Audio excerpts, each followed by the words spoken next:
Hirap kami tinggal di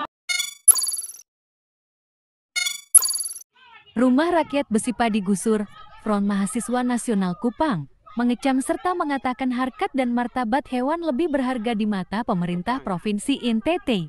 Ketua Umum Front Mahasiswa Nasional Kupang, Francisco Tukan menjelaskan bahwa rakyat di Pubabu, Besipa yang baru saja tergusur pada tahun 2020 menyisakan kesengsaraan yang cukup berkepanjangan selama 2 tahun terakhir ini.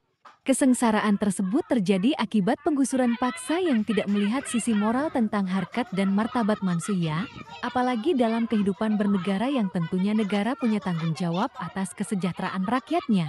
Negara juga bertanggung jawab atas keamanan dan ketentraman bagi seluruh rakyatnya. Namun pemerintah Provinsi Nusa Tenggara Timur buta akan hal itu, tandas Ketua Front Mahasiswa Nasional Kupang. Sepanjang tahun 2022 ini lagi-lagi rakyat Pubabu terus mendapat gangguan, intimidasi, teror dan tidak diberikan kepastian hidup layaknya manusia. Hal ini terbukti, lanjutnya, pada tanggal 14 Oktober 2022 perwakilan dari Pemprov NTT memberikan surat kepada masyarakat agar masyarakat Pubabu segera mengosongkan rumah dan lahan yang diklaim oleh pemerintah Provinsi NTT dengan nomor surat B 030/690/B4/2022 tentang penegasa pengosongan rumah dan lahan milik pemerintah Provinsi Nusa Tenggara Timur. FMN Cabang Kupang menduga bahwa Pemprov NTT sejak awal memang sudah tidak punya itikat baik untuk menyelesaikan masalah ini secara dewasa dan adil. Karena sejak awal penggusuran tahun 2020 hingga saat ini rakyat dibiarkan terlantar di atas tanahnya sendiri.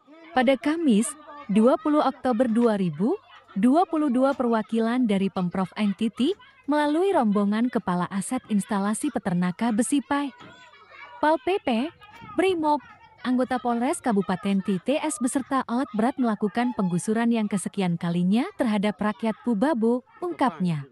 Masih menurutnya, tindakan ini tidak sesuai dengan tujuan awal Pemprov NTT yang seakan-akan menjadi malaikat penyelamat bagi rakyat Pubabu atau Besipa. 12 unit rumah yang telah dibangun pasca penggusuran tahun 2020, kini sudah ada beberapa unit rumah lagi yang digusur, diantaranya 3 unit rumah adalah rumah pribadi masyarakat Pubabu di luar dari 12 unit rumah yang dibangun oleh Pemprov NTT. Terhitung sejak malam ini, Kamis, 20 Oktober 2022, masyarakat akan tinggal di bawah pohon, karena rumah yang dibangun oleh Pemprov NTT yang mereka tempati pasca penggusuran sudah digusur sejak hari ini, bebernya. Ketua FMN Kupang itu juga mengatakan, hal ini adalah bukti nyata bahwa tidak adanya pertanggungjawaban dan perlindungan dari negara atas rakyat Pubabu.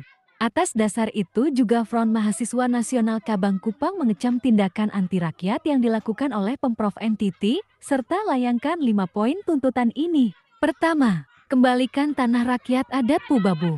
Kedua, hentikan penggusuran terhadap rakyat adat Pubabu. Ketiga, hentikan aktivitas atas tanah rakyat Pubabu sebelum adanya penyelesaian yang adil. Keempat, hentikan tindakan intimidasi, kriminalisasi dan teror atas rakyat Pubabu. Kelima, jalankan reforma agraria sejati. Tertanda, Ketua Umum FMN Cabang Kupang, Francisco Tukan. Berikut, ini situasi saat rumah warga Besipa digusur, terekam juga warga ngamuk untuk rumahnya diangkat saja, sehingga barang-barang yang merupakan isi rumah tidak tertindih dan rusak. Akibat penggusuran tersebut, warga Besipa tidur malam di tempat tak layak, apalagi ada anak kecil. Bagaimana dengan kondisi kesehatan mereka? Mungkinkah ada kepedulian terhadap mereka? Tengah menderita, yang dikatakan FMN Kupang masyarakat Besipa menderita di atas tanahnya sendiri.